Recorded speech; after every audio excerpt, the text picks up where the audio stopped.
unmute because I'm going to ask you to introduce yourselves. So let's start with our communications team. Monica? Good morning, everyone. I'm Monica Reedus. I'm the president of the Florida Federation and chair of the communications team. Glad to see everybody here. Thank you, Monica. Mary?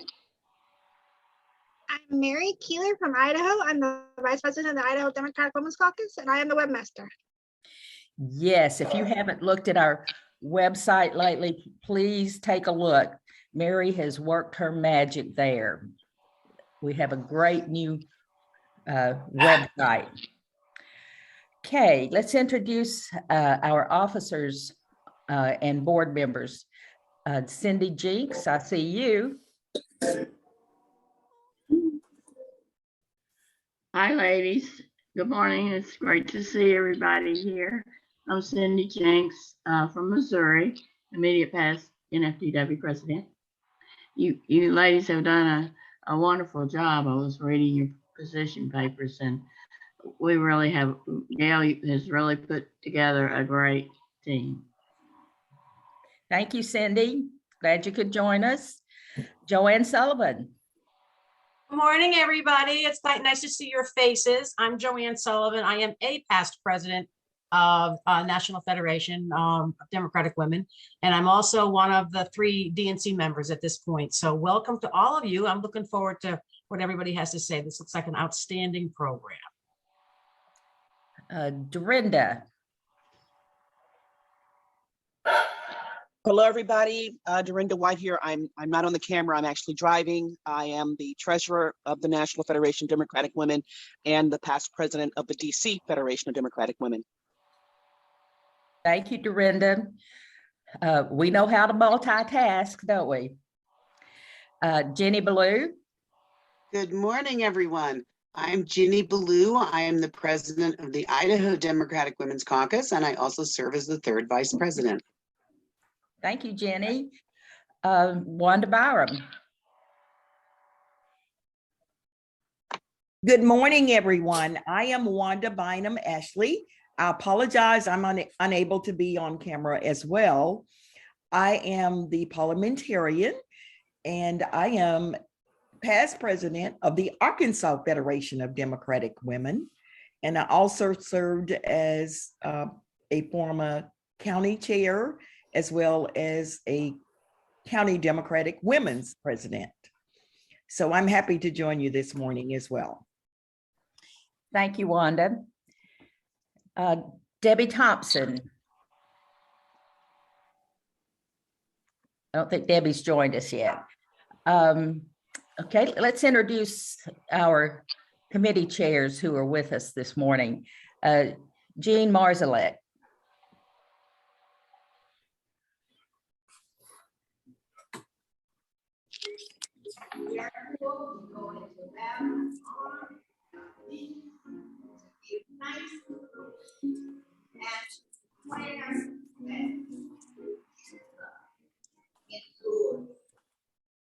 Okay, Jean, let's try that again. I'm going to let you work on your broadband connection. I know you can solve that in just 30 seconds. June Chris. Good morning, everybody. From the great state of Georgia, I'm the chair of the awards committee, and we've got some exciting news coming up. So glad to be with you this morning. Thank you. Hazel Thomas. Come on, buddy. Come on. Move out of mommy's way.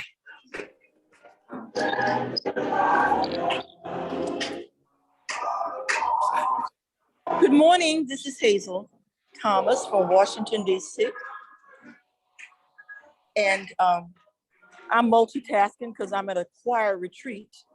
But I wanted to send out a special shout out to the Legislative Committee for the awesome work that they've done, and also for the Women in Blue, because we've been working together in sync, doing things for the organization. So I thank you for this opportunity. And good Thank you, morning to all. Good Thank morning. you, Hazel. Okay, Jean Marzalek, let's try you again. See if your broadband's going to work for you.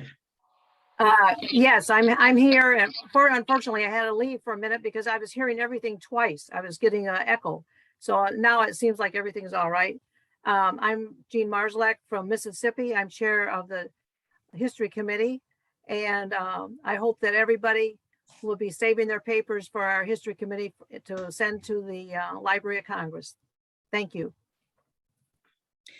Thank you, Jean. Well, we do have an excellent program for you today.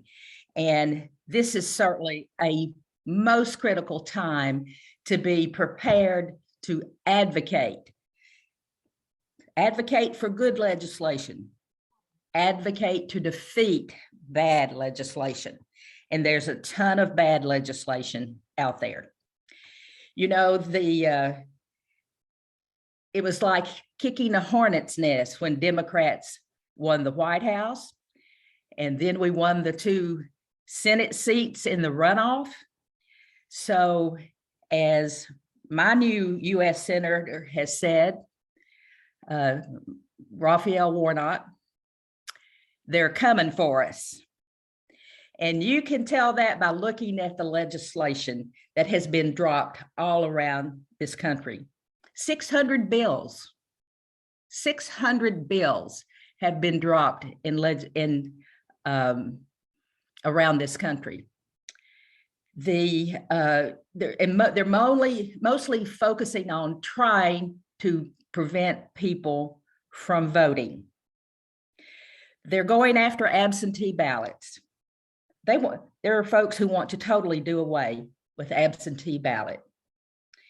Legislation's been introduced in Florida, New Hampshire, South Carolina, Tennessee, and Virginia to do away with the voting boxes.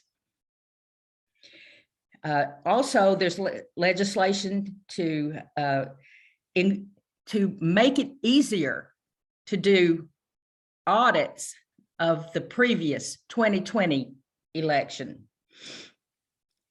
Let's face it, in 2020, we had a record-breaking number of people to come out and vote. And a lot of the problems that our local elections offices were dealing with were simply because of that huge turnout. So, you know, you don't throw the baby out with the bath. So we've got to get this good legislation passed and stop bad legislation. Before I go any further, we've had another committee chair to join us. Christine, can you introduce yourself?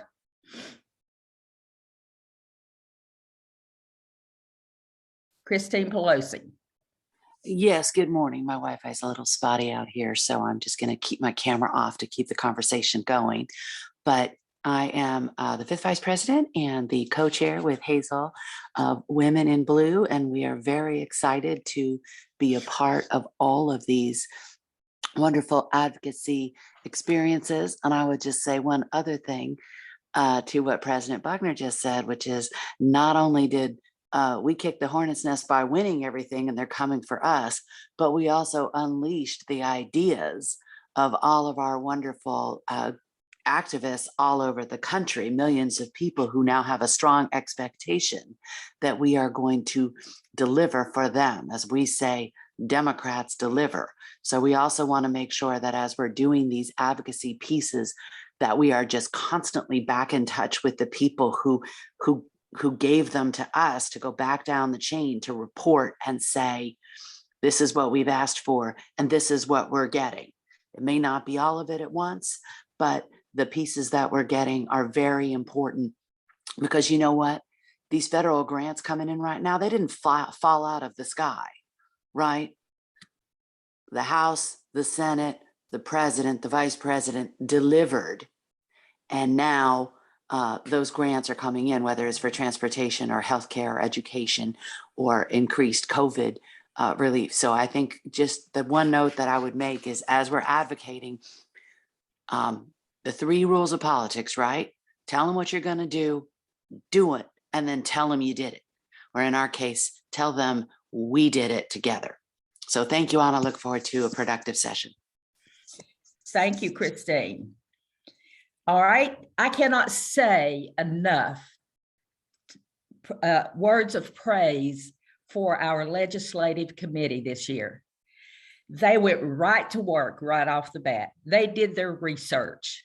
They did their surveys. They did their writing and their rewrites, and they're still on the job. So this morning you will get to hear about the 2020 position papers that our legislative committee has authored. The first speaker will be Tri-Chair Diane Lechner. She's president of the New York Federation of Democratic Women. She's held numerous leadership positions in New York, including a former secretary of the Democratic Rural Conference in that state. She's past president and vice president of so many women's groups. Thank you, Diane, for taking on the responsibility as a tri-chair for our legislative committee. The floor is yours. Well, thank you so much, President Buckner. I'm so pleased to be with you and the other women of our organization today to talk about my tranche of papers, those ones that I have been assigned, for lack of a better word, of reviewing with you today. And those are abortion rights paper, the Equal Rights Amendment paper, the environmental justice paper, the investigation of the House Select Committee paper, and the reauthorization of the Violence Against Women Act paper. But before I begin, I would like to acknowledge also my fellow tri-chairs, Joan Savoy and Debbie Downing, with whom I've really enjoyed working and getting to know. I also want to acknowledge that two of the papers I will be talking about today have been authored by people other than myself. Marina Grahl, who authored the ERA paper, and Renee Pollard, who authored the paper on climate change. So let's get to work. First, let's tackle our paper on abortion rights. As you know, women have had the right to abortion services since 1973, when the Supreme Court handed down its landmark decision, Roe v. Wade, striking down laws in many states that had previously barred the procedure. Opponents have never accepted the decision, and as you know, have been mounting legal and practical challenges to this decision in the 40 years since. 2021, however, has turned out to be a pivotal year for abortion laws in this country. Anti-abortion groups are well-funded and well-organized and now have friends on the conservative majority Supreme Court, a court which has increasingly revealed itself to be an activist court. Since last January, more than 500 restrictions have been introduced across 47 states, severely interfering with delivery and access to abortion services. These restrictions fall into several major categories, and I'd like to mention those now: physical or gestational limits, hospital physician requirements, public funding, coverage by private insurance companies, mandated waiting periods, or counseling requirements. And these are the ones I've mentioned that are most commonly used. But of course, opponents have found new and creative ways to circumvent established precedent, most notably the 2021 Texas heartbeat law that has no exemptions in cases of rape or incest and effectively prohibits abortions after 6 weeks of pregnancy. Abortion rights advocates point out that the law is written in a way to prevent federal courts from striking it down. And if that were unfortunately to happen, only 15 states, including my own state of New York, have codified abortion rights into state law. And women in large swaths of the country would be denied the procedure as a practical, financial, and logistical matter. This is why the right to an abortion must now be enacted into federal law with passage of the Women's Health Protection Act of 2021. We cannot allow the cumulative effect of these restrictions to perpetuate systems of gender, racial, and socioeconomic oppression and deny services that are an essential aspect of women's health care. Next, I'll talk about our position on the Violence Against Women's Reauthorization Act of 2021. As you know, again, the Violence Against Women Act was enacted into law in 1994 under the leadership of our great President, then Senator Joseph R. Biden. It was a watershed moment for victims of domestic violence in this country, providing them with a comprehensive set of protections they had not enjoyed before. The Violence Against Women Act and its subsequent reauthorizations in 2000, 2005, and 2013 expanded services for victims of domestic violence. Despite the positive effect this act had ever since on the funding and development of domestic violence prevention programs and services, Congress regrettably failed to renew it in 2018. With a new majority in Congress, the House Democratic Caucus responded to renewed calls for the Act's reauthorization last year and subsequently passed its own version of the Violence Against Women Reauthorization Act. A key aspect of the House bill addressed loopholes in current law that allow perpetrators to keep their guns. Currently, federal law prohibits those convicted of domestic violence from possessing guns, but only if they have been married to, have lived with, or have a child with the victim. The law is silent if the perpetrator is a victim's boyfriend, and this has become the what's known as the boyfriend loophole. When the House bill was referred to the Senate at the end of 2021, the boyfriend loophole became an obstacle to bipartisan support. Just this week, however, the Senate has announced they have reached bipartisan agreement on a compromise bill, one that does not include any provision, however, to close the so-called boyfriend loophole. Despite the disappointment of many, the compromise bill includes several important pieces that will address other areas of concern. The Senate bill will strengthen rape prevention and education services, boost training for law enforcement, expand access to victims living in rural areas and those who are LGBTQ survivors. It will also further address housing needs for victims and safety for Indigenous women. More importantly, I think it will establish, important for me, I think, will establish a federal office on violence against women if this bill is passed. The Senate bill needs one more Republican vote to make it a reality. On to our paper for the Equal Rights Amendment. Again, the Legislative Committee would like to thank Marina Grau for her hard work to get our position on paper. I know she had to rewrite it a couple of different times when new briefs were filed that resulted in new developments. With that said, please forgive me for simply reading key parts of Marina's paper because it would be foolish for me to try to state in my own words what Marina so eloquently wrote in her own. The National Federation of Democratic Women supports efforts to ensure the Equal Rights Amendment is recognized and ratified and becomes part of the United States Constitution. The ERA guarantees that, quote, the equality of rights under the law shall not be denied or abridged by the United States or by any state on account of sex, end quote. Its passage is included as a priority in the National Democratic Party platform and supported by President Joe Biden and his administration.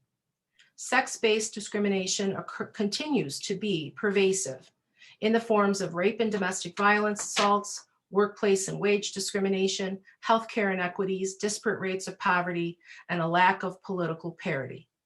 These human and civil rights violations disproportionately affect women and are particularly compounding issues for Black women, Latinas, Indigenous and Native American women, immigrants, LGBTQ+ women, single mothers, and women in the military services. State and federal laws are simply not uniform or comprehensive enough, and they can be repealed or arbitrarily enforced or interpreted. And the 14th Amendment's Equal Protection Clause has never been interpreted to guarantee equal rights for women in the same way the ERA would. The last 3 states to ratify the 38 needed to pass the ERA were procured: Nevada in 2017, Illinois in 2018, and Virginia in 2020. However, the National Archivist refused to publish and certify these ratifications without a court order. The archivist's refusal was based on an Office of Legal Counsel opinion that was later challenged as faulty and was in turn promptly challenged by the Attorney Generals of the ratifying states in the form of a lawsuit brought in U.S. District Court for DC against the Trump administration. Though the Attorney General's lawsuit was ultimately dismissed, they filed a new challenge in January 2022, stating, quote, "This appeal is not merely about state standing or the meaning of Article 5. It is about who we are as a nation. 38 states have voted to make the Constitution, quote, more perfect with an express recognition of sex equality. These votes should be respected," end quote. The NFDW is calling on the Office of Legal Counsel to withdraw the 2020 opinion, for the archivist to publish and certify the ERA as the 28th Amendment of the US Constitution, and for Congress to act immediately to pass House Resolution 891, recognizing ratification of the ERA. We also support efforts to pass Senate Joint Resolution 1, which would join the US House in lifting the time limit to remove any questions of the timing.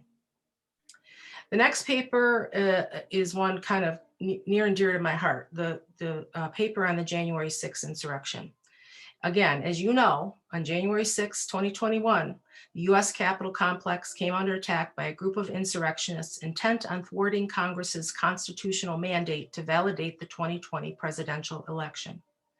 The ensuing violence shocked the national conscience and resulted in multiple deaths, physical harm to over 140 members of law enforcement, and trauma among members of Congress, congressional staff, and other institutional employees. A House Select Committee to investigate the January 6th attack on the US Capitol was subsequently established to determine the facts, circumstances, and causes related to this unprecedented event. The NFDW believes the work of the Select Committee is crucial to the public's understanding of how this attack occurred and how future attacks can be prevented. The House Select Committee has thus far taken in a massive amount of data. It has interviewed more than 300 witnesses and announced or issued approximately 80 subpoenas. Orders have been also issued to 35 tech companies, 8 federal agencies, 15 social media companies, and a few banks. It's unclear whether all persons and entities will comply, but it is important to note that Congress has the authority to sue those who ignore its subpoenas and can refer individuals and entities to the Department of Justice for contempt of Congress. Some of the data that has been released on a limited basis, even so, what has become increasingly clear is that the movement that spawned the attack in the first place has turned out to be more durable and more worrisome since that day.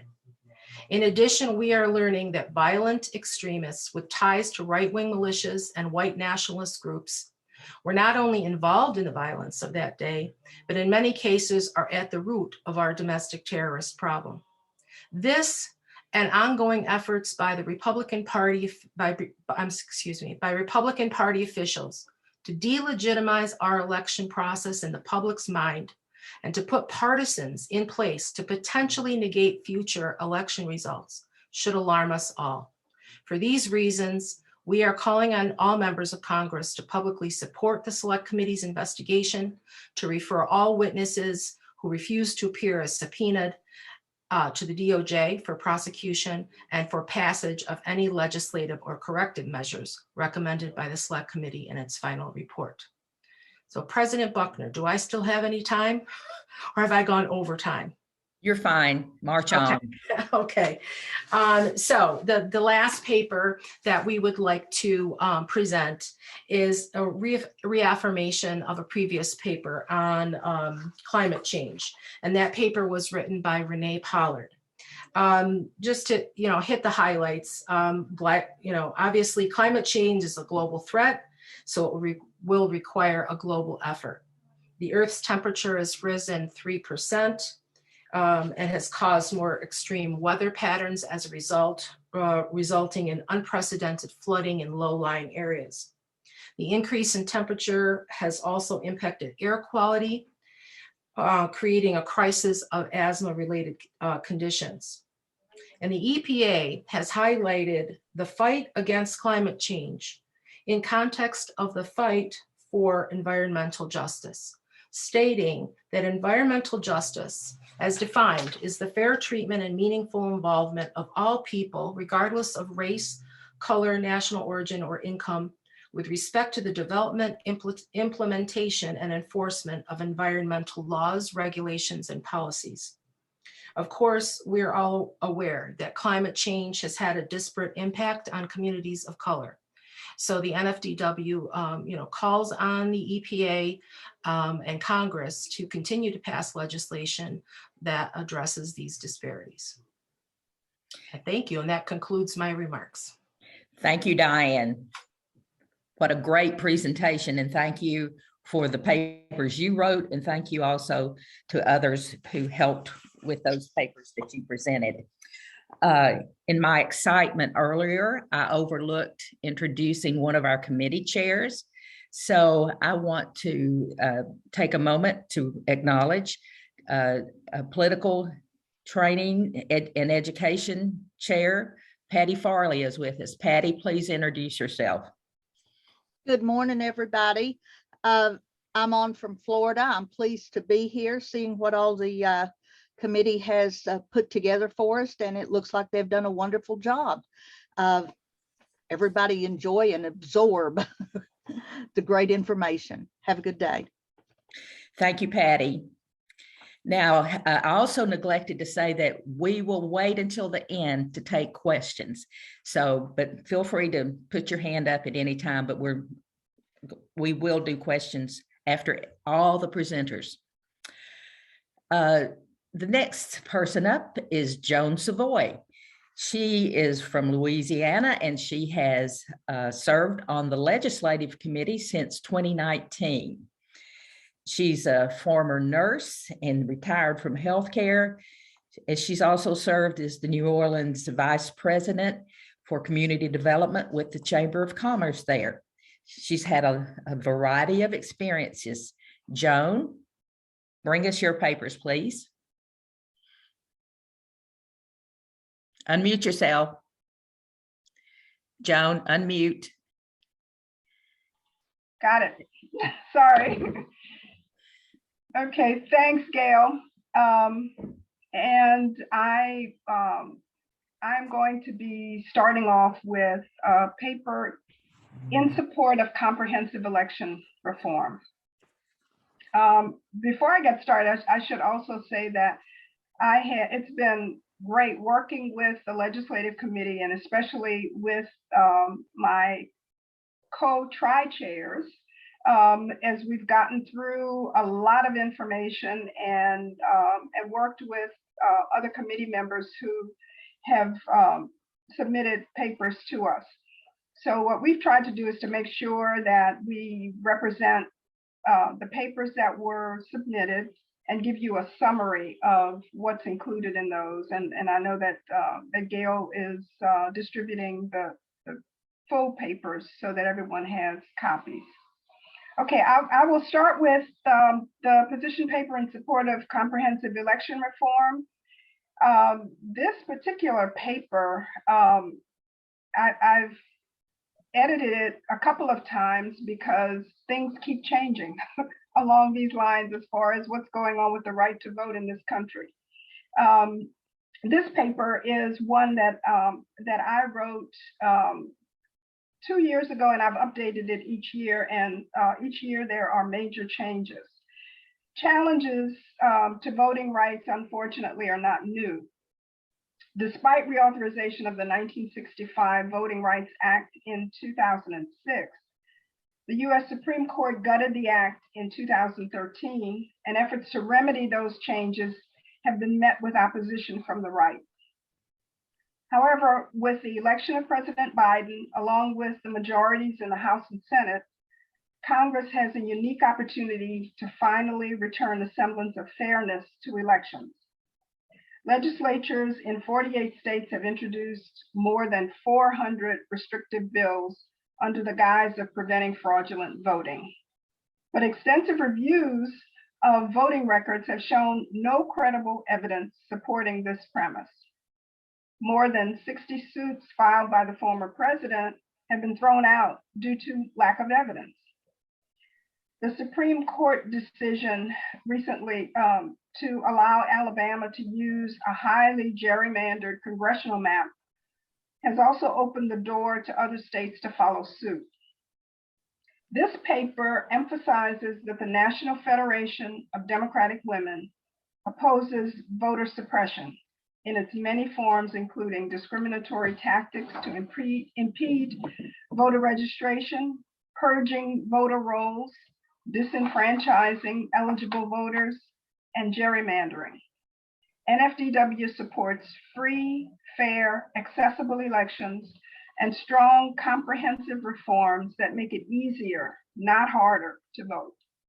In particular, we strongly support the Freedom to Vote Act and the John R. Lewis Voting Rights Advancement Act, and urge the Senate to pass both acts without further delay.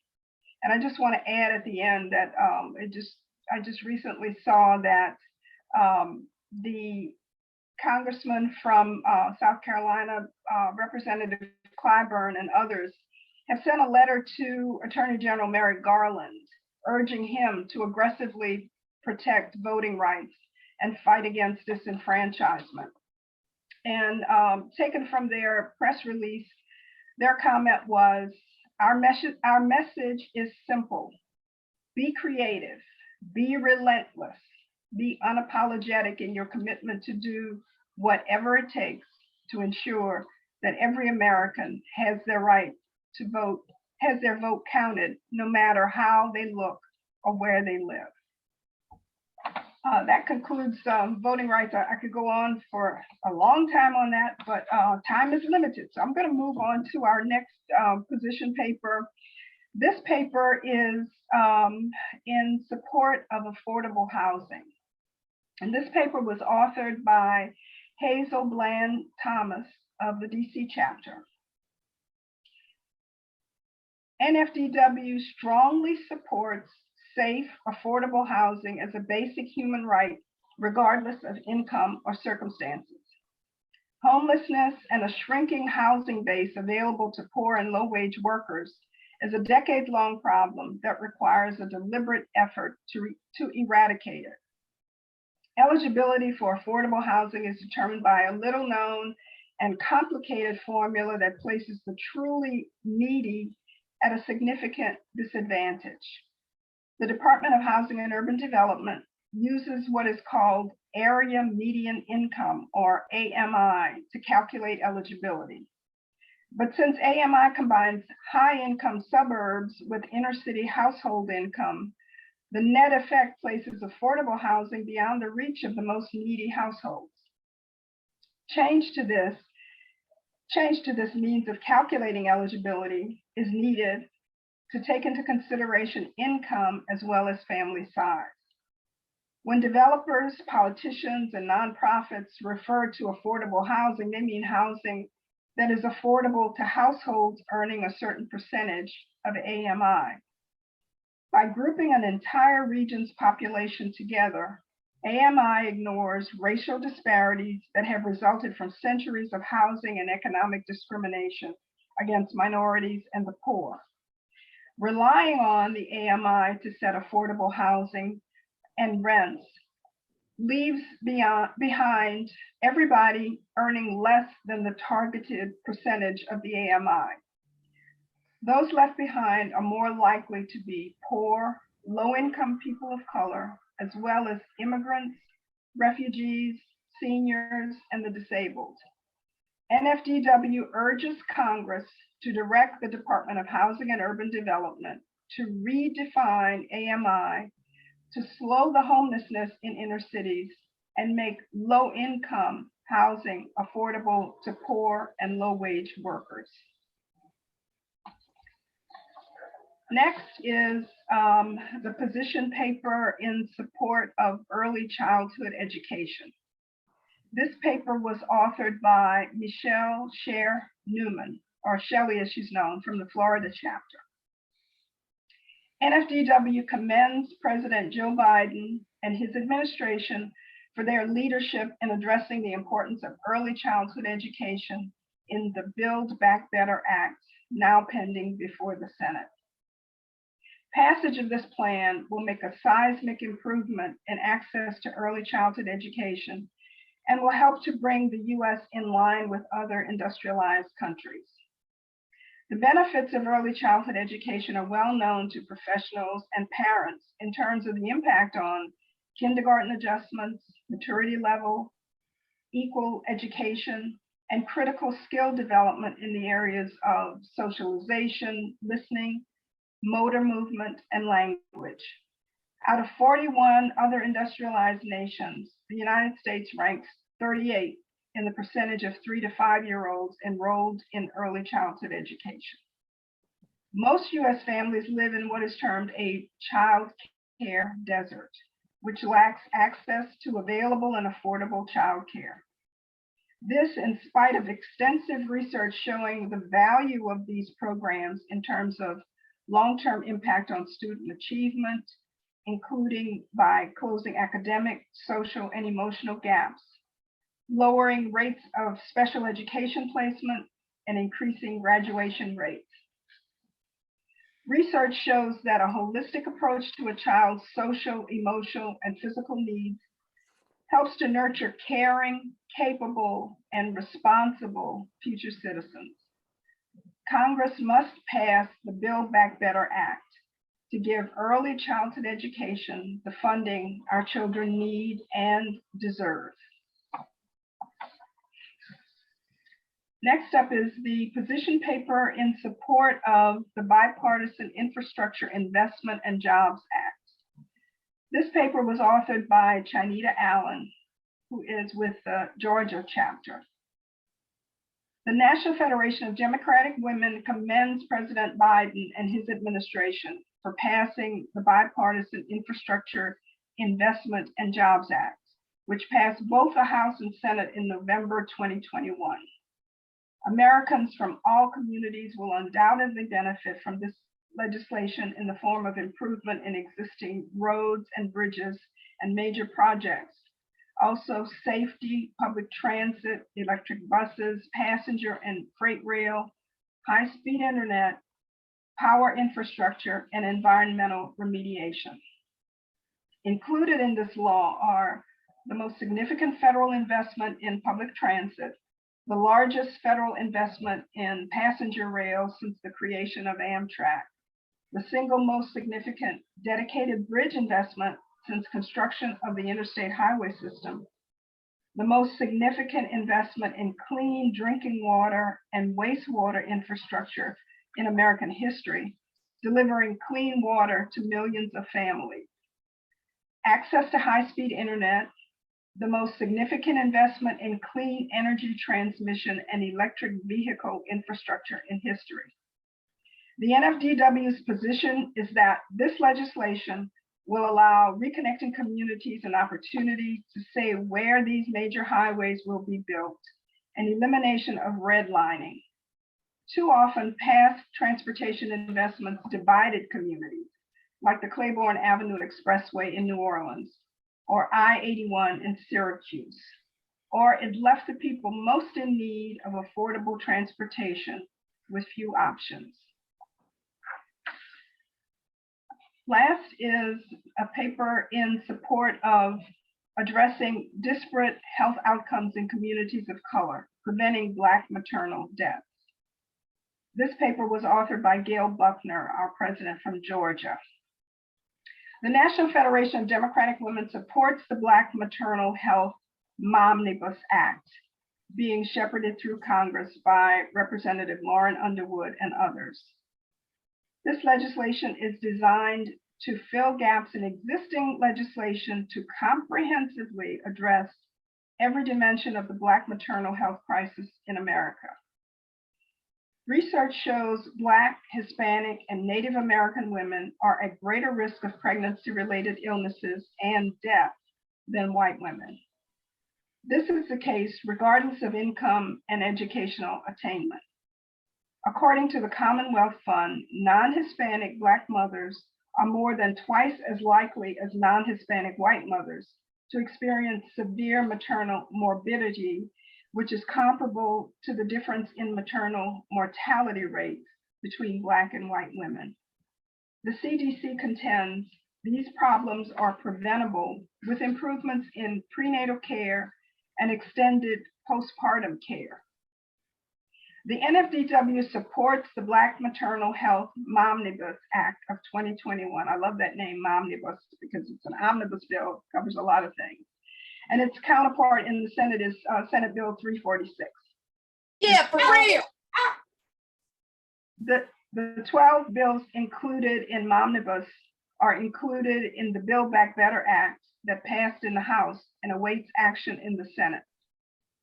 President Biden signed into law the first bipartisan Momnibus bill on November 30th, 2021, which is the Protecting Moms Who Served Act.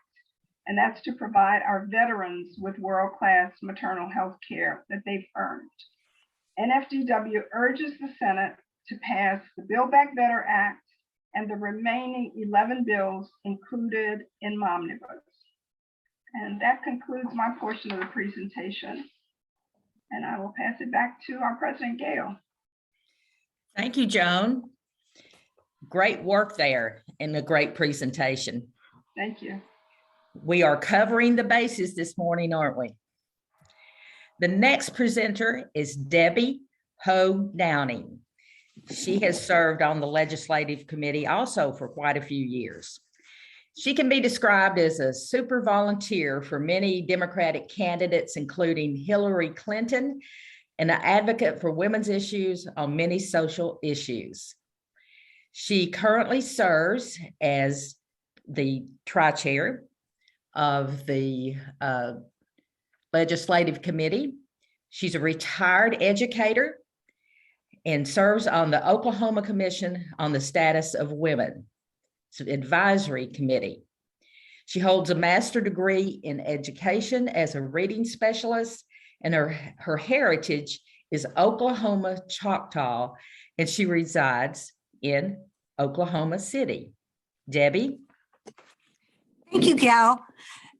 Good morning. And I'd just like to say I have really enjoyed working with the Legislative Committee this year and with my other chairs. It's been a great honor. The Legislative Committee members that have written papers have been so passionate about their topic.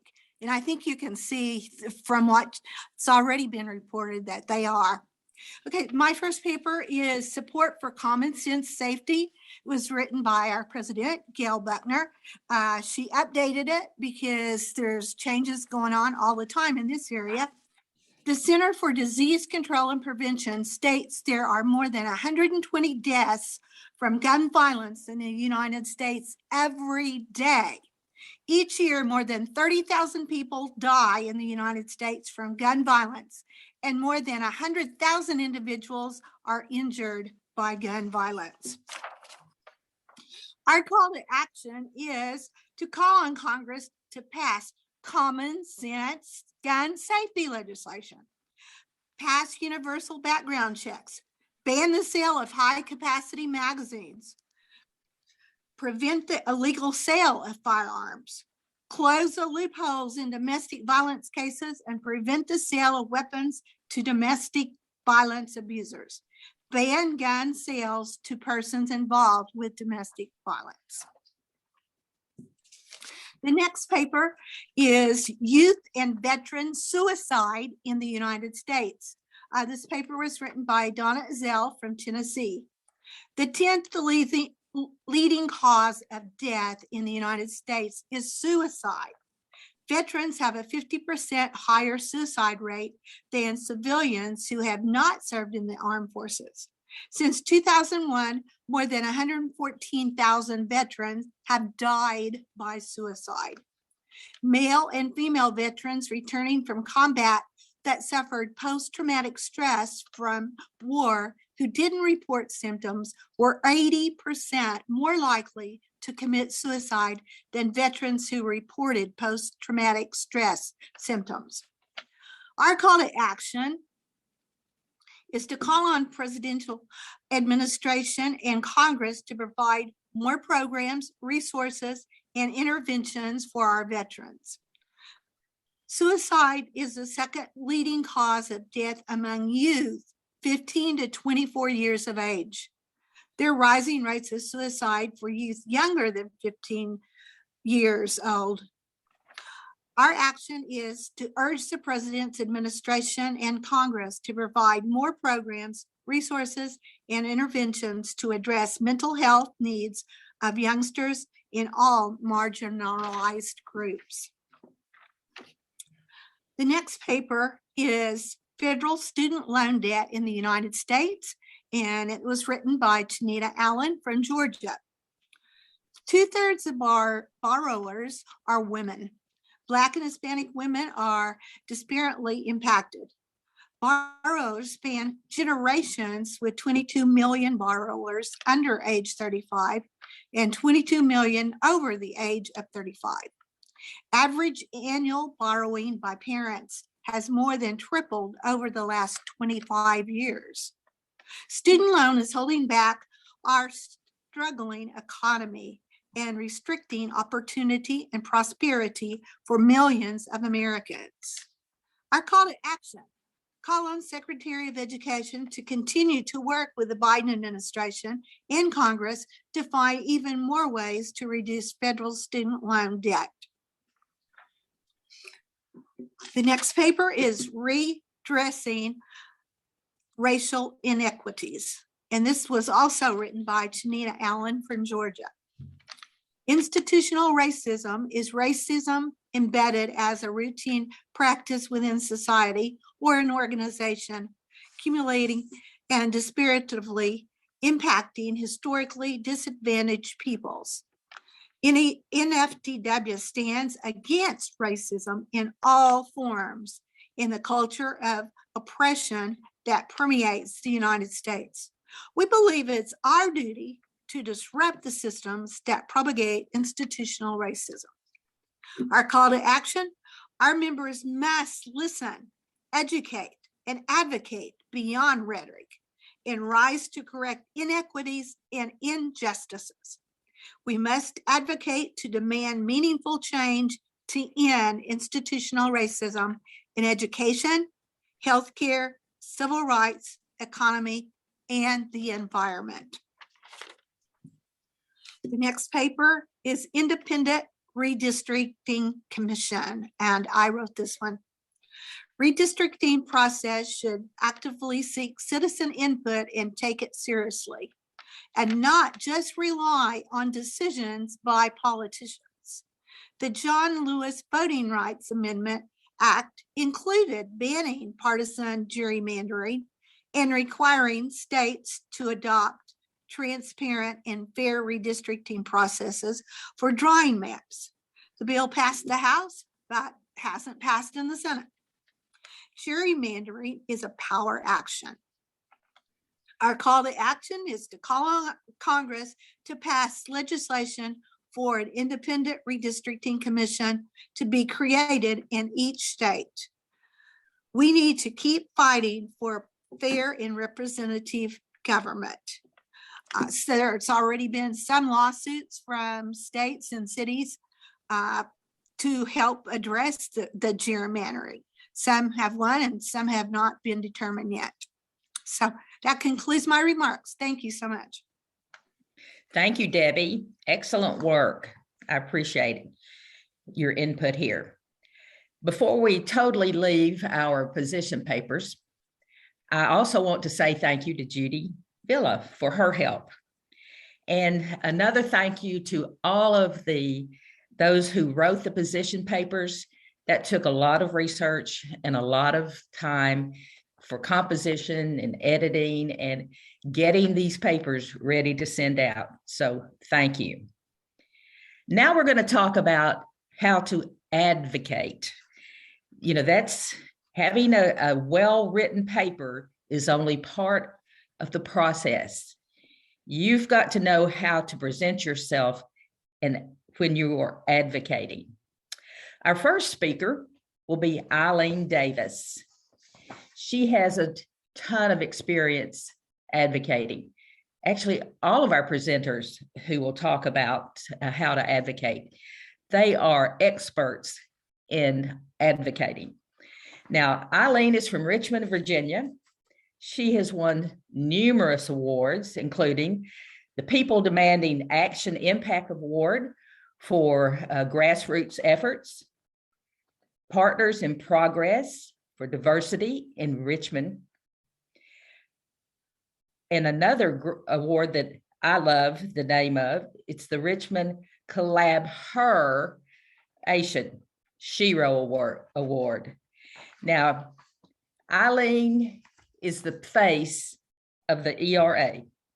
If you Google ERA in this country, more than likely, you're going to see her picture when you're going through that information. She was right there in the gallery the day that Virginia ratified as the 38th state. Eileen, tell us what we need to know.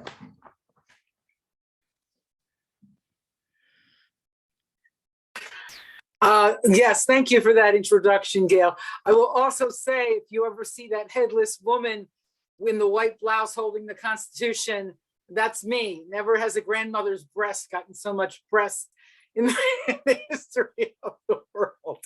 But anyway, thank you for having me here today. Joan, I wanted to say to you, I am also a career nurse, and we're never a former nurse. We're just pivoting to patient advocacy, which has always been part of our job description.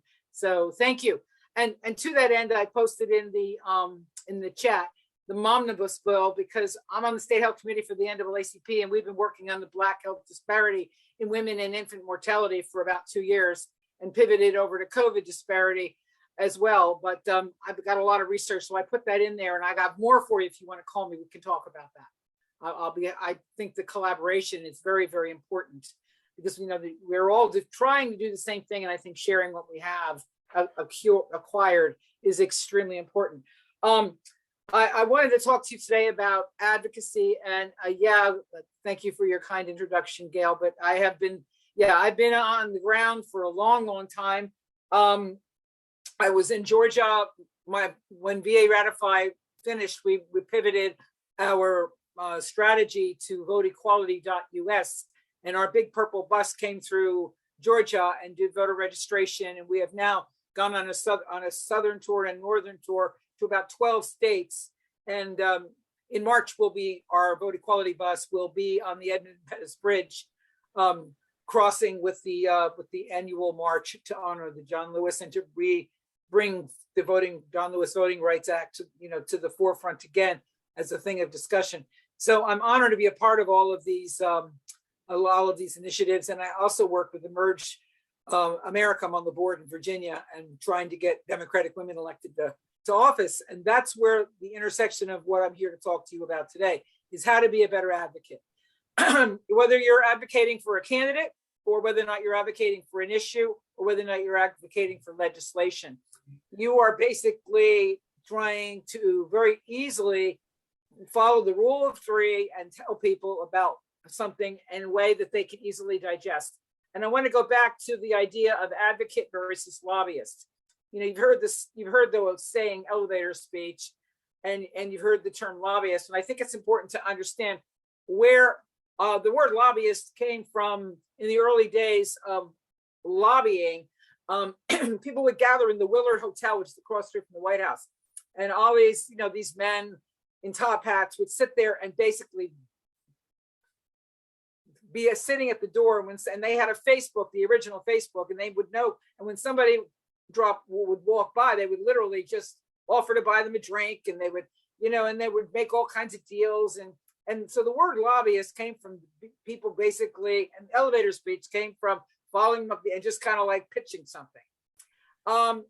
Lobbyist is very different than an advocate. In the state of Virginia and in Washington, and I'm assuming in most of your states, if you are a lobbyist, you have to register as a lobbyist. And that means that you are getting paid by somebody, whether you're a lobbyist for a pharmaceutical company or a hospital system or an electric co-op, you have to register. And there are also groups that do lobbying, as we know, and they take on clients. They too have to disclose who they are.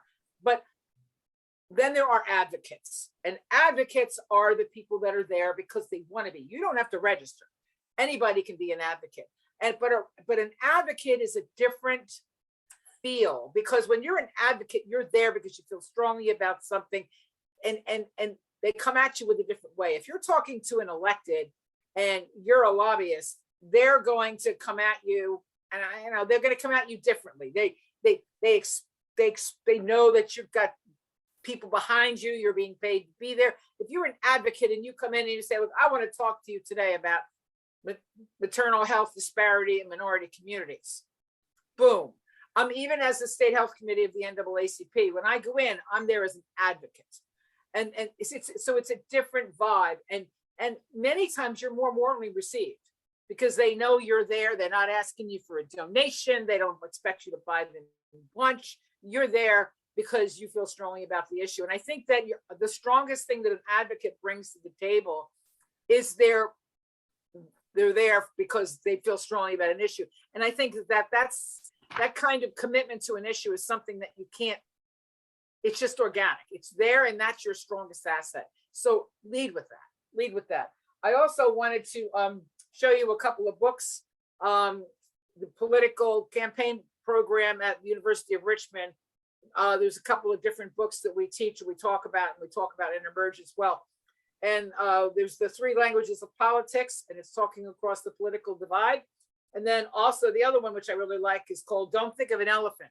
Basically, if I tell you don't think of an elephant, you're going to think of an elephant. That's the whole point. So it's knowing your values and framing the debate. These are 2 very important books. I'll put them in the chat as well. So if you really want to look into it, but I want you to just kind of think about the fact that words matter. And I've said to my team for many years, it's all about the optics. You have to think about it. You have to have 3 rule of threes, 3 things you want to say. You don't want to get too wonky. You want to appeal to their sense of right and wrong. You want to appeal to the fact that if you have stats about but one of the things that we did in Virginia is we talked about how Christopher Newport University came out with a poll, and the Equal Rights Amendment passing in Virginia was the 3rd on the list of top 5 things they cared about. And we made sure the whole world of Virginia, and every legislator knew that this was not in Virginia anymore, that we had successfully turned it into a top of mind issue. That's what you're always wanting to do, build momentum, the big mo, as George Bush used to say. So being an advocate is the sweet spot for an organization like this, where you're advocating across the board for issues that you care about and you want to convey that you care about them, and you want to convey why. You have to be quick, you have to be concise, you have to be comfortable in what you're saying. Practice in front of a mirror if you have to. I happen to be a comfortable extrovert, but I've worked with many introverts who have really worked hard to get the skills down to walk up to somebody cold. I will type Susan when I'm done speaking. Who work hard to become comfortable. You can teach someone to be comfortable, but for those of us who are organically more natural at that, then that's fine. But anybody can learn to do it. So but it's an important skill. What are the other things I wanted to say? You want to make sure that when you go in, that you are always try to bring a constituent with you. Always try to bring a constituent with you, because they will try to use the lack of a constituent as a reason not to talk to you. So one of the first things in your area is you want to make sure that you have a list, a mailing list. Your list of people is very, very important. And if you're going to see somebody, you want to go talk to a delegate on the other side of the state, or a congressperson on the other side of the state, or a state senator on the other side of the state, find someone there who you can bring with you, or who can write a letter for you, or can set an appointment for you. You need to have a constituent's name to get you in the door. I also have had many of my people, I had a Republican in the state of Virginia tell me one time, if they get more than 10 contacts about an issue, they hold a meeting to discuss the issue. So, but the first thing they'll ask you is, are you a constituent, or what's your address? And they'll check your constituency. What we took to doing, and it worked quite well, is you call after hours, you leave a message on the answering machine. They don't know who you are, or where you are. So if you want to just get counted and you want them to understand that there's a lot of interest, a lot of my advocates just get on the phone after hours and they wake up and they come into the office the next morning and they got 50 calls about one issue. And they have no way of checking where this call came from. They just know it came from Virginia. So that's a little backdoor way to get them to just kind of notice that the zeitgeist is on the side of your issue and that there are people out there that care about these issues. And that's a particularly good way to hit a rural area where maybe people aren't just as plugged in to what's going on in the capital. I happen to live near the capital of Virginia, and getting outreach to the other sides of the outer areas, and some of you live in bigger states than others, but you know, people that live far away, they tend to think that it's far away, and the idea of getting them to drive in is a problem. But there are ways that you can have a touch to your legislators, even if you live, you know, prohibitively far from the seat of legislation. Any questions? Anybody have any questions? Eileen, let's hold that to the end. Okay, I think I'm done. If that's okay. Yeah, but I just think the sweet spot is to just be an advocate, because we're not six-figure lobbyists with $10,000 suits having expensive lunches at Emmett's Grill. We're just not. That's not who we are. Our lane is a very strong one, and we need to understand it and embrace it and go with it, because it's very powerful. Very powerful. Thank you. I think I'm done. Excellent. Thank you, Eileen. I wish we could bottle your energy and send it around. Thank you. Thank you for joining us today. Thank you. Our next presenter is also can be described as the face of the Equal Rights Amendment in this country. Marina Grohl is chair of our ERA subcommittee as part of the legislative committee. And she wrote that wonderful paper that you heard described earlier. She is so involved in North Carolina, in the ERA Alliance there. She campaigns for candidates. She's just totally involved. I don't know when she sleeps, because this woman she has lots of fingers in pies out there. So Marina, welcome. Thank you. And thank you for that introduction. I got a joke with Eileen just a second. Eileen, if you ever look at who's standing behind you in that picture, guess who? You. It's you. In one of them, we joke about that. Your face, my breast. We're not even going to touch that. Thank you. Thank you, Madam President. I'm going to read from my notes so I make sure I stay on time, because I'm not an organic speaker there, Eileen. So I'll do that. I also want to thank all the members that are here with us on a Saturday joining us. That's really nice that you're here and so dedicated and committed. And I want to certainly thank the other presenters for their work. And thank you to the tech team, the thankless job of making sure it gets on the screen when it needs to get on the screen. Appreciate that. I'm going to briefly cover a few reminder slides about how to use position papers as a tool of empowerment for advocates themselves. So first thing I'm going to talk about, and I don't know if we're using a slideshow today or not. Gail, am I talking just from my notes? Your PowerPoint's coming up. I'll hold for that. There we go. All right, and we're on the next slide. Thank you. Thank you so much for trying to keep up with me. I appreciate it. Tech team's always having to go, all right, where are you now, Marina? The first type of use that we usually talk about is the standard use. Standard use of our papers are with legislators. And you have to remember that in general, we think of our legislators as being informed or highly informed, although I know that's certainly not a rule or a given, but it's not an unreasonable expectation to develop your papers from that point of view, that they are informed and highly informed. And because we anticipate that they'll be familiar with the issue details, the ins and the outs, the basic stats, we tend to use very broad strokes in our position papers. We don't necessarily footnote or source general statements that we think will be a known to that legislator. Our legislators also, of course, have expert assets to close any kind of knowledge gap they may have. Like if it is constitutional law where they're sussing out the legal details, they can tap those experts. They have staffers, they have entire divisions within the legislature with very advanced research capabilities dedicated to providing them with very specialized assistance. And so that's another reason that we can afford to talk in very general, broad terms sometimes in position papers. And frankly, too, if you have too much detail, certain kind of detail in your position paper, it can be a little overwhelming.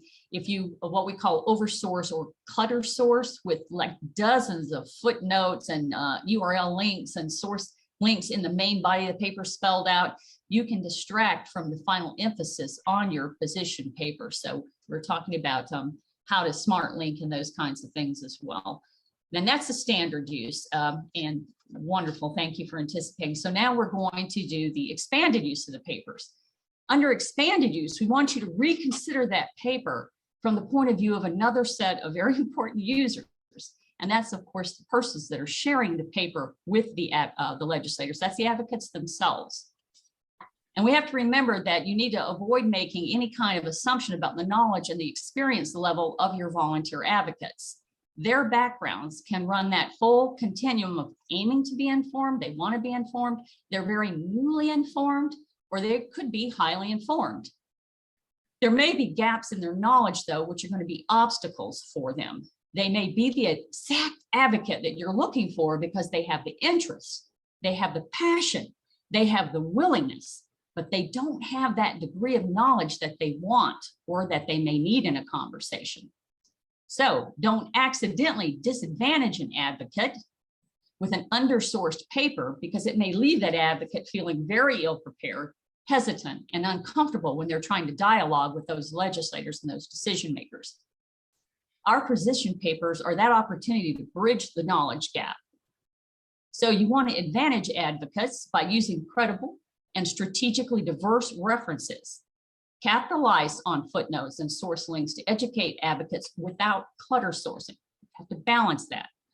An informed senator may not need your link to learn more approach, but that advocate needs to have an equal understanding. Consider those links like that when you're doing your work. And then the bottom line is, of course, that you want to level the fact field between that legislator that you anticipate will be informed and the advocate who may feel disadvantaged if the paper is undersourced. So the final takeaways, of course, is that a solid source position paper can act as an educational tool that will empower your advocates as much as the legislators. And of course, we want them to affiliate with our organization. And what we find is when you have an effective educational tool, you tend to draw those advocates in to join the team. So that's another reason that we want to make sure our position papers are highly educational. And I think that's it from our point of view here, Madam President. Thank you, Marina. Excellent presentation. I appreciate your experience, bringing your experience to us. I saw a question in the chat about if the position papers were emailed. Yes, they were emailed out. And I did try to email to everyone who had registered. If you did not receive the position papers, put your email in the chat and we will definitely get those papers to you. Thank you. The next person up is Jenny Ballou, our third vice president. And she certainly has a lot of experience advocating. She's done a lot of work with the Alzheimer's Association.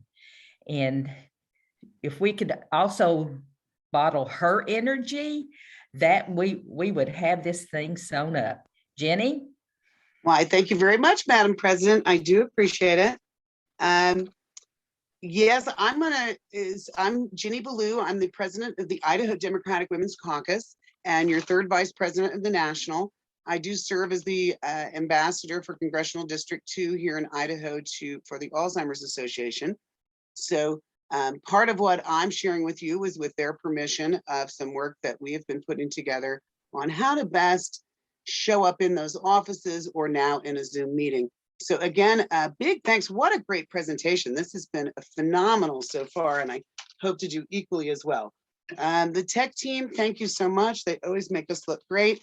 And I think they've got a PowerPoint for me that we're going to go through of how to have a successful meeting.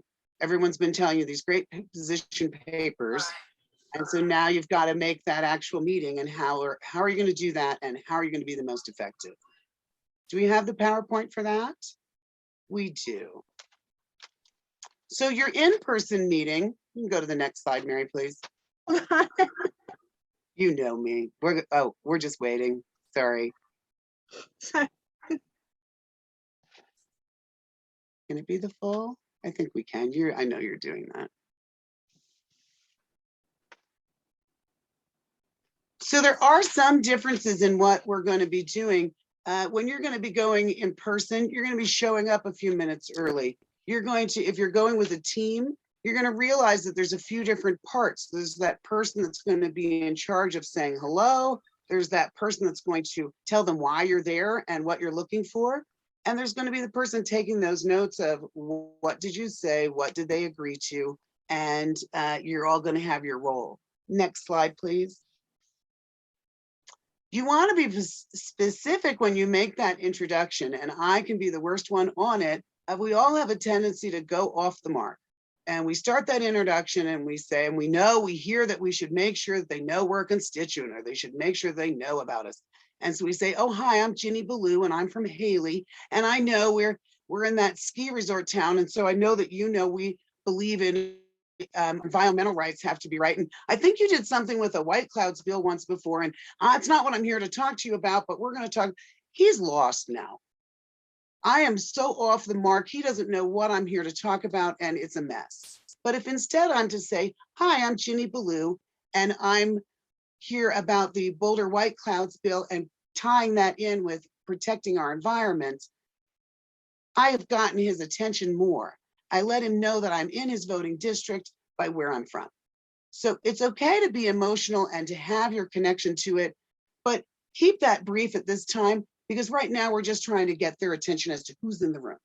Next slide, please. Again, I think we've talked on this. We're asking that we want to tell them of, I'm here because I want your support on. I'm going to look back on those fabulous presentations, but I had one I wanted to grab it to. Redistricting. In my community, it is changing my long-term senators, and I don't think our representation now matches my community as well. So you're going to go through and you're going to review what you're there for. We're here because we want to talk about the federal student loan debt. Your group has already decided in that pre-time which 3 items you're going to talk about. You're not going to try and hit them with all 15. Often when I'm meeting in person, I'll have that beautiful blue folder, and I'll have the 5 position papers that most strike us and our needs as our state. And I'll have those in there, and then I'll only talk about 2. So you want to keep it as brief as you can. They'll look at those other papers. That's what they have that staff for. You can let them know there's others. Next slide, please.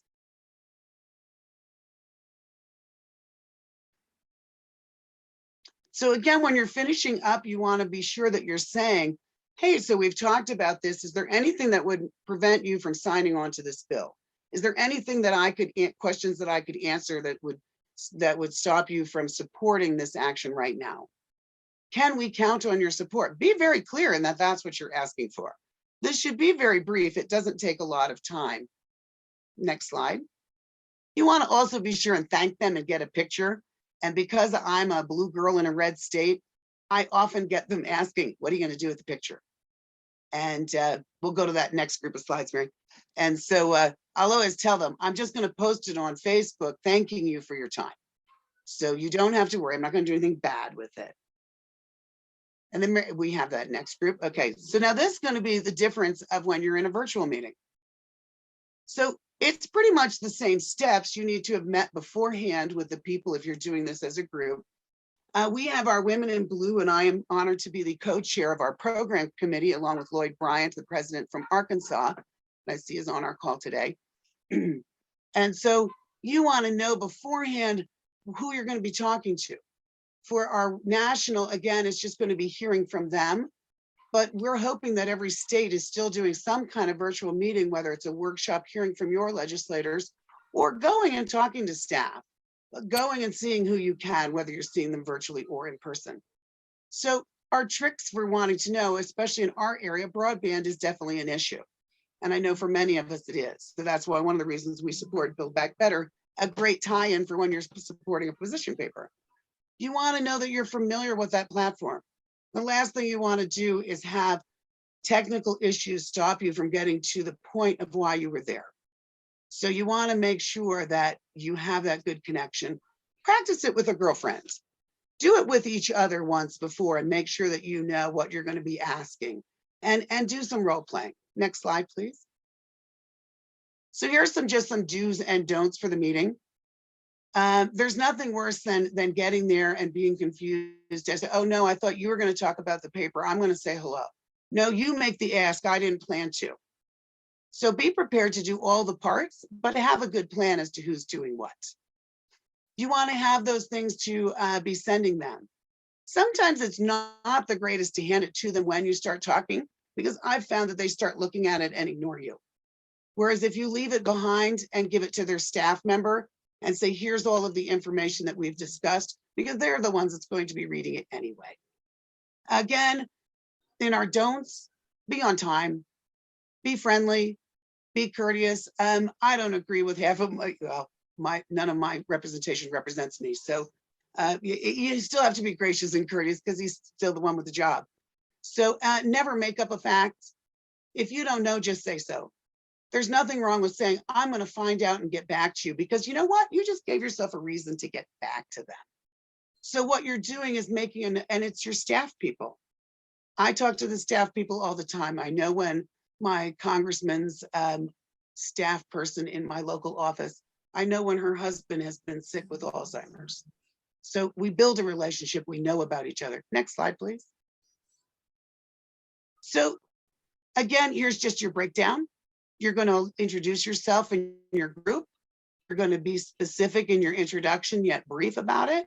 You're going to be willing to look them in the eye. Don't be afraid of being there. Tell your story and why it's important to you. On this one, I put in voting rights because that's what I planned on talking about. That's what our meeting on Women in Blue will be discussing.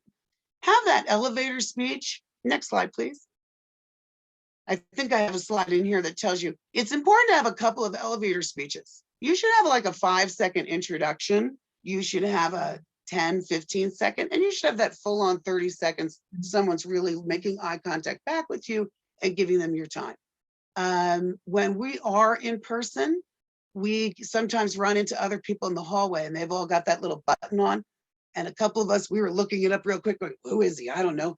But let's talk to him anyway. And so you ask those position papers. You present those off when you get the time. So in your final, you want to again be asking, how can you best follow up? Should you be reaching out to Jerry, their staff person? Is Daphne the one that you should send this information to? I have been known to have a leave behind, have a senator call me from the floor and text me and say, that paper you left, you talked about how many unpaid caregivers there were in the state. We're having a debate on that right now. What was that number? And I was able to text back 85,000 in the state of Idaho. And they used that information and it made a difference. So again, you have a relationship, you're giving them straight information, you're giving them things that they can follow up with. And be sure and you've told them how they can contact you, because that senator never could have sent me that text, right? If I hadn't made sure. So next slide. So at the end, what are you going to do afterwards? You've had this great connection. And you know, too, I've known the times when I know those papers are hitting the garbage before the door's closed. And you know the time that you've made a real connection, and that with a follow-up, maybe you will sway someone. I did have someone that after 2 years of lobbying or advocating, thank you for that, of advocating with him, that he had a different tune when I came in on the third time and said, hey, some of those things you've been saying, I now want to know more about it. So make that follow-up plan. I'm going to get back in touch with you within the week. I'll be taking this. When we're doing it virtually, you're going to take that screenshot instead. You're going to post those on social media, and you're always going to be saying thank you. The next greatest person you can say thank you to is the person that arranged the meeting, because it wasn't Senator Rich. It was Jerry at his office, right? So it's sending them the thank you as well and letting them know that you really appreciate it. Sometimes I've posted my pictures with them. saying I really appreciate this staff person that always takes my call or always pushes along the message. And I think that's it. Next time, that might be all. Yep, that's it. So thank you so very much for all of your attention. This has been a fantastic presentation. Madam President, awesome job putting it together. And I really have learned so very much. Thank you all. Thank you, Jenny. I appreciate you spending your Saturday with us. Yeah. Now, you know, in baseball terms, the fourth batter is the cleanup guy. So fourth in this presentation, Denise Murphy McGraw from New York, and she serves on our Women in Blue committee. She has a vast experience in advocating, but also lobbying.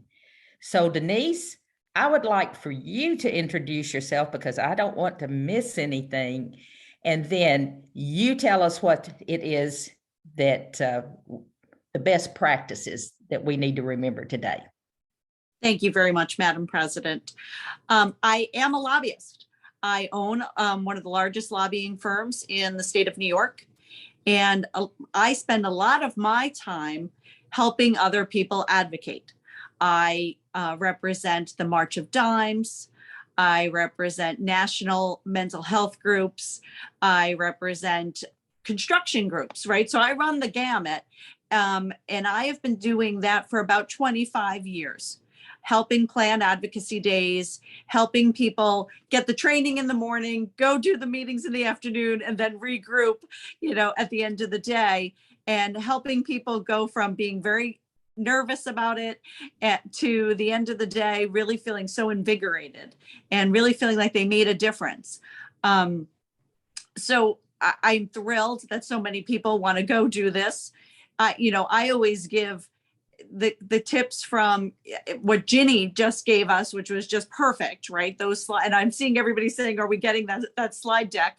You know, that really nuts and bolts kind of stuff to the softer stuff that Ginny also covered, you know, get the picture, post it on Facebook. My number one thing is when we're doing in-person meetings, wear comfortable shoes. You know, I can't tell you how many of, you know, my friends, my mom, Eileen, my mom was a nurse till the day she died, and she did all kinds of advocacy for nursing, right? She went from that one end of it to the other end. And my mom was the biggest culprit in this. She'd come to the state capitol in heels like this. I wanted to strangle her. They gotta look good, but wear comfortable shoes. You'll thank me later. And those of you who do this a lot, you know what I mean. Eileen's laughing at me. So that kind of stuff.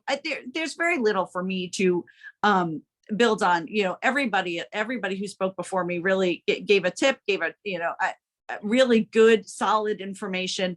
I'm really just going to wrap it up and remind you of a lot of the things that we have already heard. You know, make your appointment. You know, and that's a funny one, right? Because a lot of people think that they're just coming to town for the day, and everything that we're getting from our organization and our various committees, we know we have to go do that. But, you know, you might do this with other groups or help other people. Make sure you make your appointment. Be very, you know, polite and explain who you are and where you live to the person on the other end of the phone. Many times they're a young person. This is their first job out of school. You know, they want to be making policy, but instead they're saying, hello, this is Senator Schumer's office. You know, so go easy on them. They've got a lot to do. Do your homework. Those position papers that we just had outlined for us but by that team, those are outstanding. And they're also concise. I got a question for you. You guys last week had a pick 5, and it was Kelly's. One of them was a Kelly's cheddar and jalapeno sausage. Hi, is that Jenny? I wondered if you had any still in. Thanks. Okay. I am so hungry now. So, okay. So make sure you read those position papers. There's a lot of folks who worked very, very hard to make sure that those position papers are to the point They are well sourced. They are all the things that we have heard about in the previous speakers, but just make sure that you read them before you head out to go do this. It's been pointed out, arrive early. They're always going to be late. I mean, don't get upset when they're late, because you'll be going, oh no, I have another appointment to get to. They'll always be late, but we are never late. That's the number one thing. Make sure everyone knows their role, as we have already heard.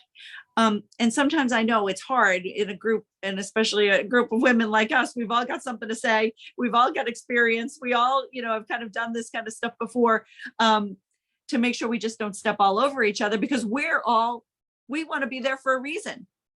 But that the one person is taking the notes and making sure that we know what the follow-up is. That is always a very successful team. And one thing along those lines that I always tell folks who are advocates, do your homework and know what you're talking about. But people, they know, legislators and staff know that you are an advocate. You're a citizen advocate. You are not, as somebody said before, making six figures. You're not making six figures to know every single thing that the case law and everything about every one of these issues. They know you're giving up time away from your family, your day job, to come because you just feel so passionately about these issues. But no one is going to expect you to be anything more than well-informed, but yourself. So don't get too nervous about that you have to know every single thing that ever happened in voting rights for it's just not realistic, and no one's going to hold it against you. They really won't. And if they do, they want to pick a fight. They're looking to pick a fight, but most of the time they understand who we are in each of these groups. One of the things that we heard before, constituent. If there's a constituent of that legislator on your team, make sure everybody knows it. And very often you're going to have some sort of connection. You went to high school together. You may go to the same place of worship. You see them at the supermarket every once in a while. Just some cute thing like that it doesn't get lost, as it was pointed out. You don't spend all your time talking about the prices at the ShopRite, but that you see them at church every once in a while, or whatever it may very well be. That's the human side of this.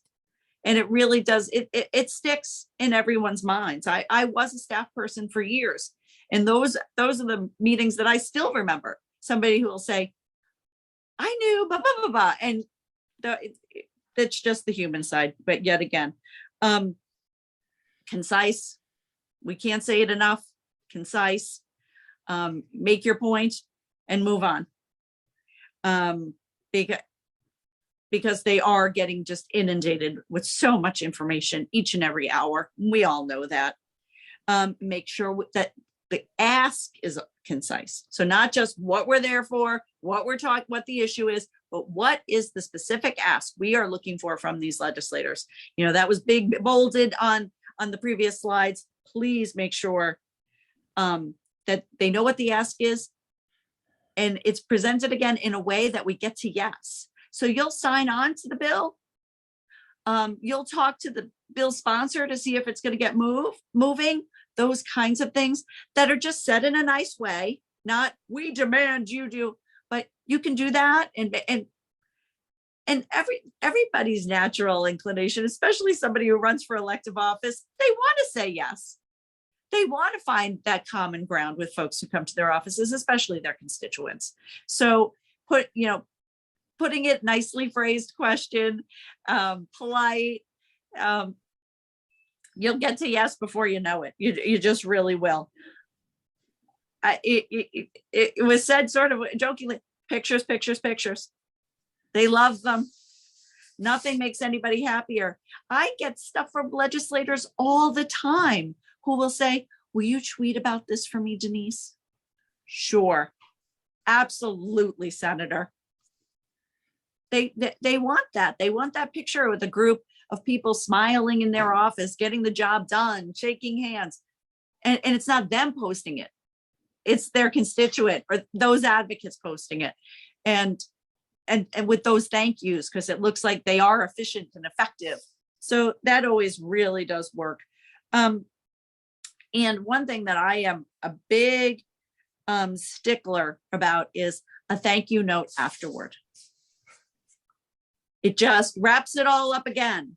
Thank you so very much for meeting with us about Build Back Better. It is so important to us as an organization because of 1, 2, 3. Thank you. Please know we're here as a resource for you. And we look forward to talking to you again, or saying, something like that, or feel free to reach out to us, or something like that. Just the thank you note always gives you an opportunity to follow up and to hit your points again. And Ginny said it, and I'm going to say it too. Don't be afraid to say, I don't know.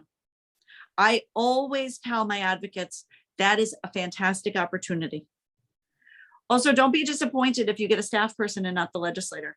Some of the best meetings and most successful meetings I have ever had in my 25 years of advocating was a meeting with a staff person.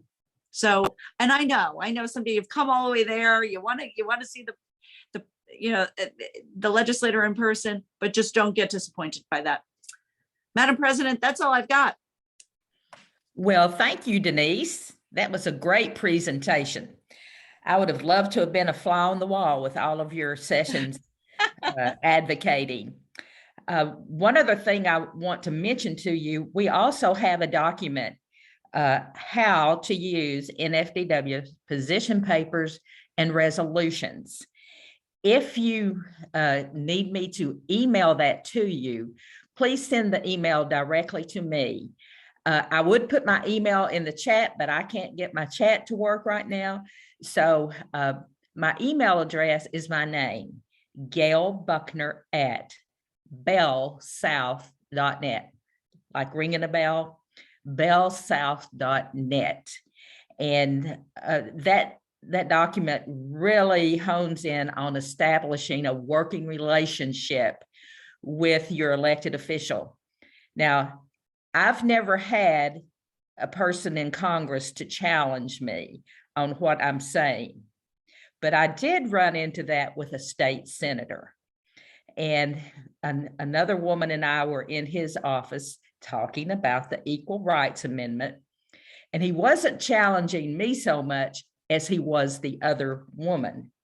So I felt like I needed to come to her rescue, and I spoke up and pointed out a previous constitutional amendment that we had passed in our state that really put an end to a big problem that we were having there. So I also want to share with you the experience of going to the office of the Rules Committee chair. You need to understand these different positions. And so the Rules Committee chairman, that you really need to have a very good working relationship with the Rules Committee chair. So my first visit in his office with another woman went very well. He was polite. We were polite. He listened. We talked, and we thanked him for his time. A few days later, I ran into the Rules chairman on the lower floor of the state capitol with a different woman who immediately began to be abrasive in the way she was saying to him, well, don't you do this? Don't you do that? Don't you believe in this? Don't you believe in that? And he looked at me and just turned around and walked off. Of course, when all that started, I just quit breathing because I knew we were in trouble. So he turned around, walked off. He took about 3 or 4 steps, turned back around and said, that's not how you will get my vote. So I followed up on that and apologized for the other woman's behavior, because we've talked about many times about how to advocate, how to be nonpartisan, how to do this, how to do that. So she just had a different opinion about how to talk to this Rules Committee chairman. So anyway, we're going to take some questions. If you would, put your just raise your hand and everybody help me out here. I see Judy Villa has a question. Hi, I'd just like to offer this. The very first time that Connecticut Federation went to Hartford to advocate on a Women in Blue Day, we were neophytes. And even though we certainly knew the issues we cared about, we got to see a legislative staff person and spoke our truth. And she said, well, women in blue, you must be police officers. And so I'd just like to caution everybody, when you go, make sure you have identification so that people know who you are and what your organization is. That was a real object lesson and we've never forgotten it. Thank you. You know, that's an excellent point. I've never thought of that aspect of saying women in blue. Now, on my first visit to DC, with Women in Blue, June Chris, who's on this program with me this morning, she and I were walking down the lower level of the tunnel, going over to meet with our member of Congress. And I see, looking down the way, I see a member of Congress from Georgia. And he's got a big entourage around him. But I was focused on him, and because I wanted, if the opportunity presented itself, I wanted to speak to him. And so I'm just focused on him. Then all at once, I was engulfed in a bear hug. And when I was able to escape from that bear hug, it was Congressman Al Green, which he didn't know me. I only know him from having seen him on TV, but he saw us wearing blue. And our folks who work with Women in Blue had let the Democrats know that we were coming to the Hill, and he spotted us in blue. And so he came over to say hello. And he told us they were on their way to vote and they're running late. So I just said, well, please tell Congressman Bishop that the women from Georgia said hello. Okay, any other questions or statements? Well, we will get these things to you, and you have my email, gailbuckner@bellsouth.net. Just give us a few days to get these things out, and then if we miss you, be sure and send me an email. Absolutely. Teresa has a question. Hi, my name's Christine Flores, and I am from Albany County. I want to say thank you to everybody and to my fellow Albany County people. Thank you so much for representing us all so very well.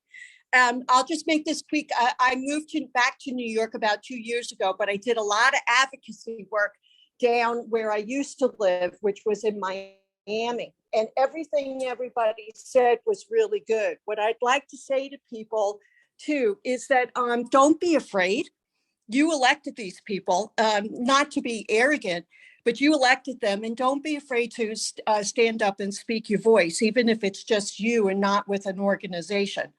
Some of the things that the lobbyists have that's leverage, and sometimes we overlook, is that they have information that sometimes legislators don't have.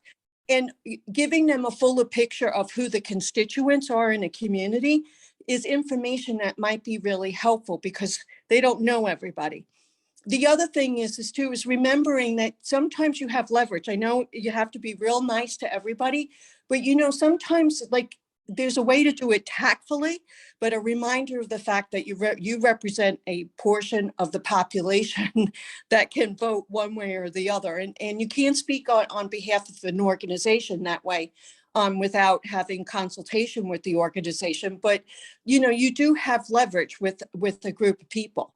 The other thing is just be careful of who you're speaking to when you're in these public spaces, because you might say something about not liking someone, and next thing you know, they're the receptionist at the office that you work to and you're going to. And it's just a reminder that you just never know who's listening and who's got eyes. But we are all an important part, whether we're acting on our own or with a group, a very important part of the legislative process. And we are representing people who do vote. And it's such an important part. And I just thank everybody today for, just shining a light with the advocacy work as well as the position papers on just how important it is, the work that we will do. And I'm just very, very grateful to everybody. And so thanks for your time. Thank you, Christine. Eileen has her hand up. Hi, I just wanted to do a couple of wrap-up thoughts after hearing all these wonderful advocates speak. A couple of things. Number one, you always want to know who the gatekeeper is. And that could be the fresh college graduate who greets you when you walk in the door, or you have to get past the phone call. And when you go in, you find out, get a name if you can. And if you can call back, if you have to call back and you know who to ask for, you're more likely to get to somebody. So if you see somebody who seems to be kind of a gatekeeper, they become someone who you really want to return to. Like, oh, is Jane Johnson there today? You've talked to her before. And again, building relationships are so, so important. I would like to say that anecdotally, the Republican woman in the Virginia Senate that helped us get this done was,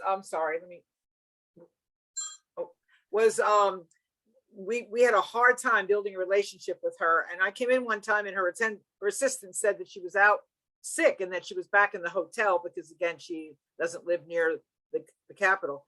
And I came back the next day with turmeric and herbal teas and some different treatments for her and gave it to her and said, please get these to her. And after that, it was just, we just had a relationship. And then she ended up as the chair of the Rules Committee, and she shepherded us out of the Senate committee for 5 years. She's the reason we were able to get it out of the Rules Committee and have it passed in the Senate 5 times before we ultimately got it ratified in the House as well. So you never know what an opportunity is going to be to build a relationship. There's a lot of things we didn't agree on, but I was able to, and my team was able to get her to come over on that and feel like she could comfortably work with us. And the other thing I wanted to talk about is flip assumptions. There's a lot of misinformation out there and we know it, and don't get angry when somebody says something that is so bananas and you're like, how can this possibly be somebody actually really going with this?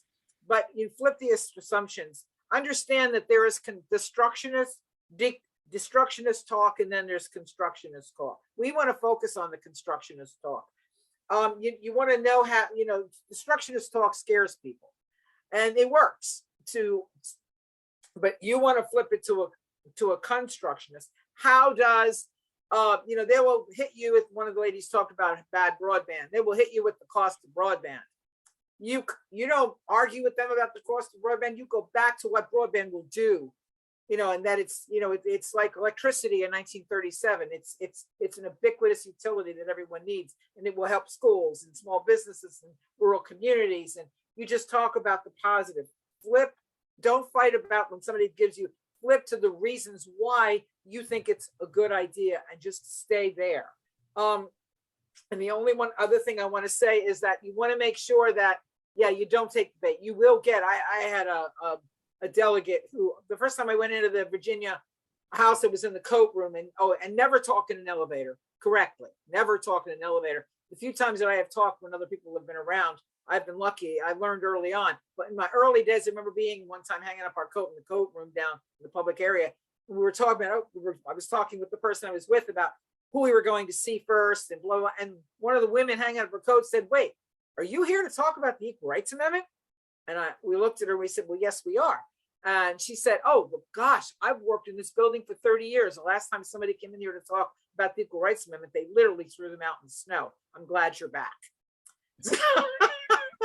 But that kind of angry sentiment persisted. And I actually had a delegate come at us one day and tell us we needed to leave, stop walking around, spreading lies. He was going to call the Capitol. I mean, it was so bad, people were getting up and closing their doors. I mean, hostile, like you can't believe it. And I go back to Frederick Douglass, power never concedes power without a fight. It never has, it never will. And I just looked at him and I said, okay, delegate, you go ahead and call the Capitol Police and I'll just wait right here and call the press. And he looked at me and he scowled and he turned and walked away. I mean, he came at us. It was, so, you're going to come up to people who are just hostile that you're there. They take personal affront to whatever you're there for. So anyway, so just stay calm. They want to break you. Don't break, but don't hit back. Just stand there firm in your conviction and maintain your dignity.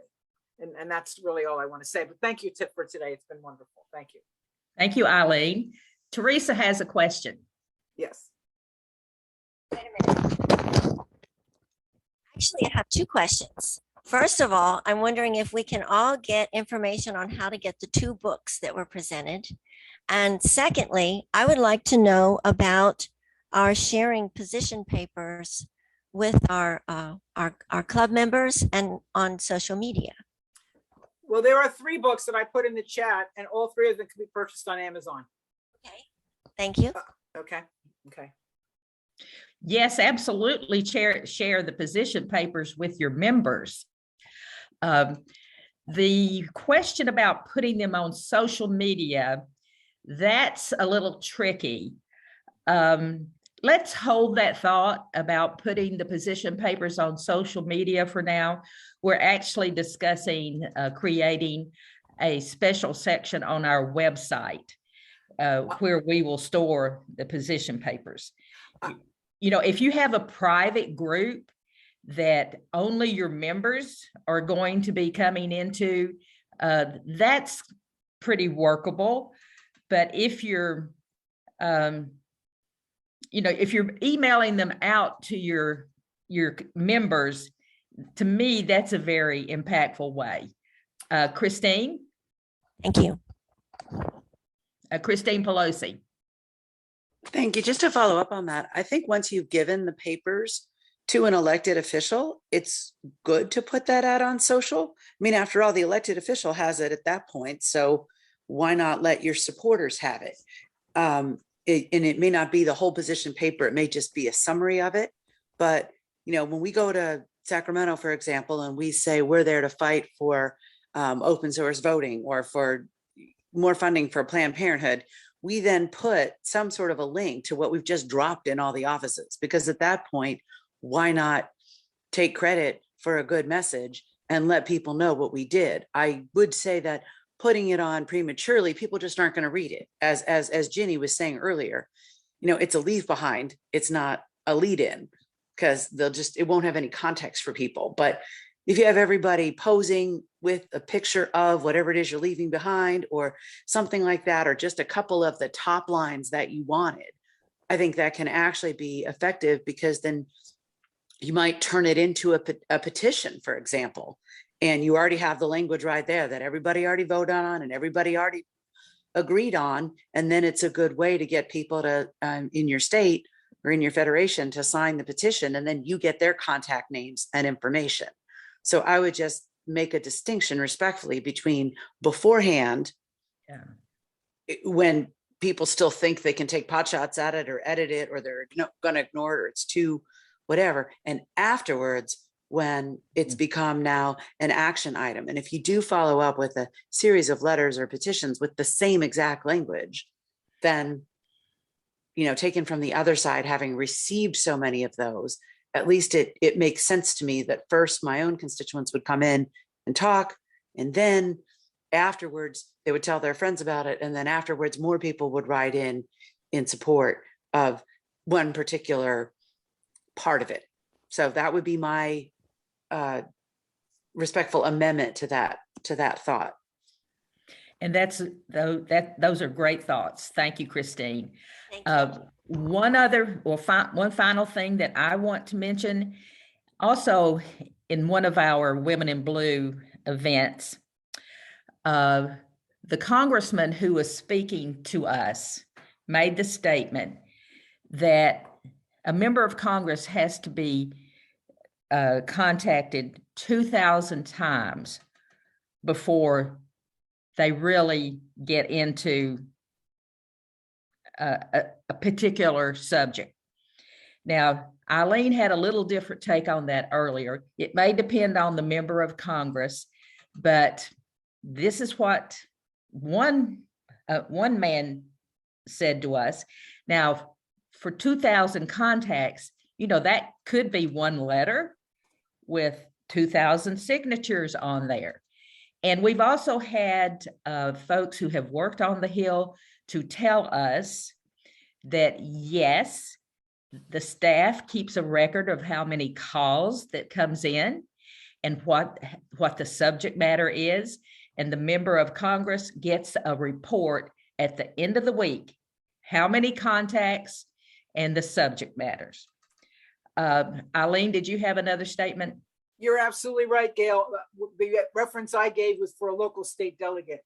The multiplier is small for state delegates, higher for state senators, higher still for congressional delegation and Senate. So yeah, you're up in the thousands by the time you get to Congress and Senate. Absolutely. Yeah, absolutely. Thank you. Sue Althouse, do you have a question? And I want to introduce you as well, because we introduced our executive board early on. So yeah, thanks, Gail. My internet was acting up earlier, and I apologize for missing out on the beginning. And everything looks great and sounds great. I would like to, by the way, I'm Sue Althouse. I am a Midwest Regional Director, formerly president of the Indiana Federation of Democratic Women. And I've done some lobbying in the past, and we usually have gone in with small groups, and we designate one person to do the speaking, but we all have our we're all on the same page, with our message, especially if anyone is asked separately or wants to kick something in. One of the last times I've been in DC, though, I had made an appointment with my U.S. representative, and I had taken my 2 teenage granddaughters with me. I kind of want to give them experience and teach them a little bit. Well, of course, she decided she was busy, had something come up. So I thought that's cool, so I decided to sit there and wait. And we sat there for over 2 hours. But in the meantime, it also gave my granddaughters an opportunity to learn how things work. We got to know the people and all the staff and everything that was going on, and ask more questions. And we just had the time to do it. So, we made a more personal connection. And then I believe that our rep was, friendlier when she finally did come in and spent a little bit of time with us. So I just kind of wanted to throw that in, especially about the part about have your speakers lined up and who was going to represent your group if you had more than one person. So thank you. And this has been I think this is a great presentation today. thank you, Sue. Now my final comment. We've had another executive board member who didn't get introduced early on. Dorothy Adams, please introduce yourself. Well, I'm Dorothy Adams, and I am currently the corresponding secretary, and I was recently the Midwest Regional Director, and I am involved in many things and enjoy every bit of it, but I have to say kudos to the people that put this together and got the speakers, and it is so informative. And I have attended a lot of trainings on various things, but I always operate on the assumption you don't know it all. You're bound to learn a few things if you just sit through it. And this has been great. And I just want to say thanks. And I am so proud to be a part of the National Federation. And I love it, and I'm loyal to it. And I just think we're going places. Thank you, Madam President. Thank you, Dorothy. Well, this has been a great day. Thank you so much to everyone who made this program possible. All the writing of the position papers, all the editing, just all the speakers. It's been wonderful. We are actually going to end a few minutes early, and that's a good thing. So go enjoy your Saturday and have a great Valentine's Day. We stand adjourned.